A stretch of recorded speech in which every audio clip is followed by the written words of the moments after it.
मन कान युरीदु हर्सल आखिरति नज़िद लहू फ़ी हर्सिही व मन कान युरीदु हर्सद दुनिया नुअतिही मिन्हा व मा लहू फ़िल आखिरति मिन नसीब। अल्लाह ताला ने इरशाद फरमाया कि जो आखिरत की खेती का इरादा रखता है, आखिरत चाहता है, तो हम उसकी आखिरत की खेती में इजाफ़ा कर देंगे।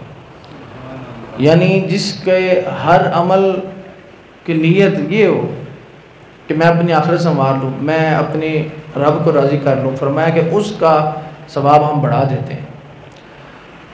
और याद रखें इस बात को कि दुनिया में की गई एक नेकी जो आखिरत के लिए की जाए खालिस तौर पर, वो आखिरत में उसका अजर बेभाव होता है। असल में कुरान मजीद के अंदर आप जो आयात सुनते रहते हैं कि अल्लाह ताला ने इरशाद फरमाया कि एक नेकी की जज़ा उसी की मिसल है, कहीं फरमाया कि एक नेकी की जज़ा 10 मिसल है, कहीं फरमाया 700 मिसल है। ठीक है जी। असल में ये आखिरत के बारे में कि ज़ाहिर सवाब अल्लाह ताला आखिरत के अंदर अता फरमाएगा। तो दुनिया में की गई आपकी एक नेकी जो आखिरत के लिए की जाए, जिस तरह के आप वो हदीस पाक सुनी होगी आपने, नबी पाक सल्लल्लाहु अलैहि वसल्लम ने इरशाद फरमाया कि आखिरत में एक लम्हे की फ़िक्र, आखिरत के बारे में सोचना, एक लम्हे की फ़िक्र, एक लम्हे का तफक्कुर 100 साल की इबादत से अफजल है। तो असल चीज़ आखिरत है। और आगे फरमाया कि जिसका इरादा दुनिया की खेती का हो, हम उससे दुनिया भी देंगे लेकिन आखिरत में उसका हिस्सा कोई नहीं। इसके साथ एक हदीस पाक सुन लें। नबी पाक सल्लल्लाहु अलैहि वालिहि वसल्लम ने इरशाद फरमाया, मन कानत निय्यतुहुल आखिरता जमअल्लाहु शमलहु। फरमाया कि जो बंदा आखिरत की बेहतरी के लिए अमल करता है, अल्लाह ताला उसकी परेशानियों को दूर फरमा देता है। वजअल गिनाहु फी क़ल्बिही, और अल्लाह ताला उसके दिल को गनी कर देता है। व अततहु दुनिया वहिय राग़िमतुन, और फरमाया कि और दुनिया जलील होकर उसके पास आती है। जो आखिरत की परवाह करते हैं, दुनिया भी उनके पीछे पीछे आती है। उन्हें दुनिया के पीछे, जो आखिरत के पीछे भागते हैं, दुनिया उनके पीछे भागती है। फरमाया कि वही फमन कानत निय्यतुहु दुनिया, और जिसका इरादा दुनिया को, कोई भी अमल करे इरादा दुनिया का है, खैरात करता है तो इरादा दुनिया का है कि दुनिया में मेरा कोई जनाब नाम बन जाए, पता चले जनाब बंदा बड़ा सखी है, इस बंदे ने बड़ा पैसा दिया अल्लाह की राह के अंदर, पता चले लोगों को, कुर्बानियाँ आ जाए तो लोग जो है वो आपस में मुकाबले करके जानवर बेहतरीन ख़रीदते हैं कि पता चले मैं बड़ा जानवर कीता है। तो फरमाया जिसका इरादा दुनिया के लिए हो उसका क्या होगा, फ़र्रक़ल्लाहु अलैहि अमरहू, तो अल्लाह ताला उसकी यकसुई और तमानियत को दरम बरम कर देता है। उसे फिर दिल का इत्मीनान हासिल नहीं होता। उसको फिर यही रहता है, उसको कभी कोई गम खा जाता है, कभी कोई परेशानी, कभी कोई कारोबार की परेशानी, कभी किसी तरफ से कोई ना कोई परेशानी लाहिक होती है। ये किस वजह से कि दुनिया की उसको फ़िक्र है, आखिरत की फ़िक्र है कोई नहीं है। वजअल फ़क़रहु बैन ऐनैहि, और फरमाया कि अल्लाह ताला उसके फ़क्र को उसकी आंखों के सामने रख देता है। उसको मुहताजी आती है जो दुनिया का इरादा रखता है। अब आप कहेंगे कि हमने देखे हैं बड़े बड़े जो दिखावा करने वाले, लेकिन पैसा उनके पास बड़ा है। याद रखें, बड़ी दफ़ा आपको बताया, फ़क्र या रिज़्क़ सिर्फ पैसा नहीं होता है, रिज़्क़ की बड़ी बड़ी सूरतें होती हैं। औलाद, माँ बाप रिज़्क़ है, औलाद रिज़्क़ है, पैसा रिज़्क़ है, दिल का सुकून रिज़्क़ है, नमाज़ों की तौफ़ीक मिल जाना भी रिज़्क़ है।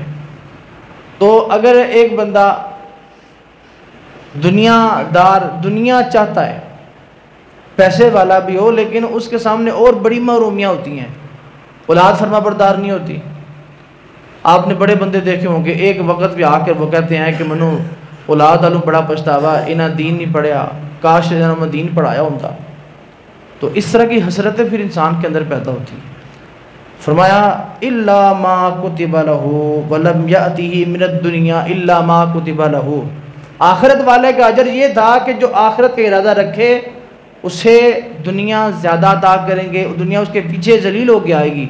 लेकिन जो दुनिया के पीछे भागता है, जो दुनिया के लिए अमल करता है, फरमाया कि उसे सिर्फ उतना ही मिलेगा जितना उसके लिए लिख दिया गया।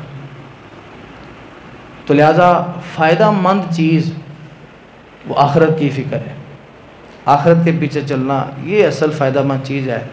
और ये बेवकूफ़ी होती है कि आखिरत की अबदी ज़िंदगी जिसका इख्तिताम ही कोई नहीं, कि दुनिया की ज़िंदगी की मिसाल ऐसे है आखिरत के मुकाबले में कि जिस तरह ये हदीस पाक है, नबी पाक सल्लल्लाहु अलैहि वसल्लम ने फरमाया दुनिया की मिसाल आखिरत के मुकाबले में ऐसे है कि जिस तरह एक बंदा समंदर के अंदर उंगली डाले और उस उंगली निकालने के बाद वो जो पानी लगा रह जाता है मामूली सा उंगली के ऊपर, फरमाया वो दुनिया है, समंदर आखिरत है। तो अक्लमंद कौन कहेगा कि मैं वो उस कतरे की वजह से इस समंदर को छोड़ दूँ? इसलिए आखिरत के इंसान को ये फ़िक्र ये करनी चाहिए ताकि बंदा वो काम करे जिसका उसको अबदी फ़ायदा हो। आगे अल्लाह ताला ने इरशाद फरमाया अम लहुम शुरकाउ शरअू लहुम मिनद्दीन मा लम यअज़म बिहिल्लाह, के कुफार ने वो शरीक बना रखे हैं जिसकी अल्लाह ने उनको इजाज़त ही नहीं दी, वो इन्होंने शरीक बनाए हैं।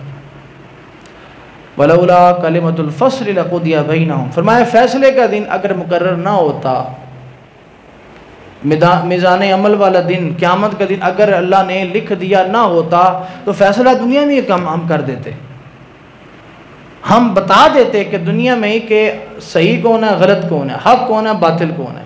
लेकिन फ़ैसला पहले लिखा जा चुका है कि हम क़यामत वाले दिन जो है वो तुम्हारे दरमियान फ़ैसला फरमाएंगे। व इन्न ज़ालिमीन लहुम अज़ाबुन अलीम, फरमाया अल्लाह ताला ने फरमाया कि ज़ालिमों के लिए दर्दनाक अज़ाब है। जुल्म किसी भी हाल में अच्छा नहीं, किसी भी सूरत में पसंद नहीं। जुल्म वो चीज़ है, मुसलमान तो दूर की बात है, आप काफिर पर भी करेंगे अल्लाह को वो भी ना पसंद है। हदीस पाक है, नबी अलैहिस्सलाम ने फरमाया कि मज़लूम काफिर भी अगर अल्लाह के बारगाह में आह करे, बद्दुआ करे, अल्लाह के दरमियान और उसके दरमियान कोई फासला कोई।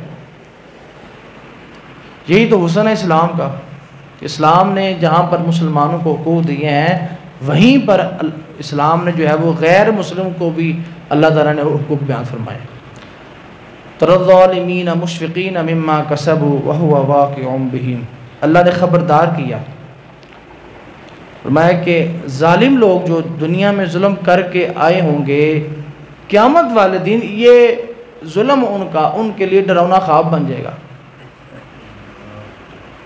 उस जुल्म की वजह से वो डरेंगे क़यामत के दिन कि हमने क्या कर दिया, हम क्या करके आ गए दुनिया के अंदर, ये क्या हमने जुल्म किया। वह हुआ वाक़िउम बिहिम, और फरमाया कि ये हो कर रहेगा, इसको महज धमकी मत समझो, इसको सिर्फ ये ना समझो कि खाली बातें हैं, ना, फरमाया जुल्म जो किया है उसका भरना पड़ेगा, वो तुम्हारे सामने आएगा और तुम्हें वो डरा के रख देगा कि हमने किया क्या है दुनिया के अंदर। इसलिए जुल्म से अल्लाह महफूज रखे। अल मुल्क यदूम बिल कुफ्री वला यदूम बिज़ुल्मी, मुहावरा अरबी का कि कुफर से बदतर जुल्म है, इतना वबाल कुफर का नहीं जितना जुल्म का है। क्या मतलब है कि कुफर होता रहे लेकिन सल्तनत कायम रहती है, फिर भी बादशाहत को नुकसान नहीं होता, लेकिन जुल्म शुरू हो जाए ना फिर किसी की बादशाहत कायम नहीं रहती। वल्लज़ीना आमनू व आमिलुस्सालिहाति फ़ी रौदातिल जन्नात, फरमाया ईमान वाले जिन्होंने ईमान लाया और अच्छे अमल किए, फ़ी रौदातिल जन्नात, अल्लाह ताला उनको बहिश्त के बागों में जगह अता फरमाएगा। याद रखें जहाँ पर भी जिक्र आया ना ईमान का, अल्लाह ने साथ अमल साले का जिक्र ज़रूर फरमाया। सिर्फ ज़ुबान से कलमा पढ़ लेना काफ़ी नहीं है, सिर्फ ज़ुबान से कह लेना अल्लाह एक है, अल्लाह हमारा खुदा है, मोहम्मद रसूलुल्लाह हमारे नबी हैं, हम उनके ग़ुलाम हैं, ज़ुबान से कह लेने से क्या होता है। अल्लामा इकबाल ने क्या फरमाया कि खिरद ने कह भी दिया ला इलाहा तो क्या हासिल। खिरद ने वो कलमा पढ़ भी लिया तो क्या फ़ायदा, दिलो निगाह मुसलमान नहीं तो कुछ भी नहीं। जो दिल अल्लाह की बारगाह में सच्चा नहीं, निगाह अल्लाह की बारगाह में झुकी नहीं, दिलो निगाह मुसलमान नहीं तो कुछ भी नहीं। ईमान लाने के बाद पता तब चलता है जब बंदा ईमान के बंदा तकाजे पूरे करता है। तो क्या ये बात साहबा को नहीं पता थी जिन्होंने अपनी ज़िंदगियां वार दी सरकार पर?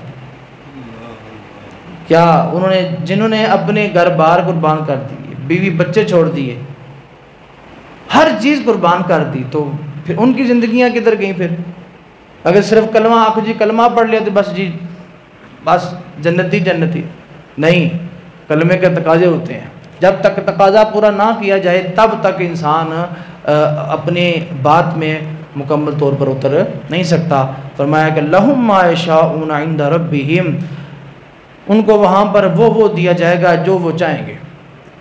ज़ालिका हुवल फ़ज़्लुल कबीर, फरमाया यही तो सबसे बड़ा फजल है, दुनिया में नहीं है। दुनिया में मोमिन के लिए आसाइश कोई नहीं है। आसाइश अल्लाह ने फरमाया कि फ़जल तो वो है जो अल्लाह ताला तुम्हें वहाँ अता फरमाएगा।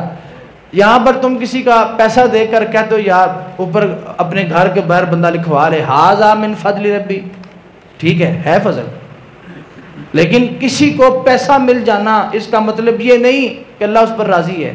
किसी को ना मिलना, ये मैं यहाँ की बात कर रहा हूँ कि दुनिया में किसी को मालो मता मिल जाए, खूब पैसा मिल जाए, खूब औलाद मिल जाए, इसका मतलब ये नहीं कि इस पर अल्लाह का फजल है, इस पर अल्लाह राज़ी है। और किसी को अल्लाह पैसा मालो दौलत ना दे, औलाद ना दे, इसका ये मतलब भी नहीं कि अल्लाह से नाराज़ है।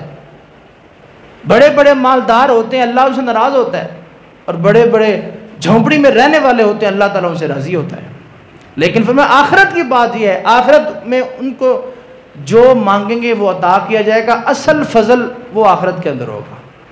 अल्लाह ताला हमें अमल करने की तौफीक अता फरमाए।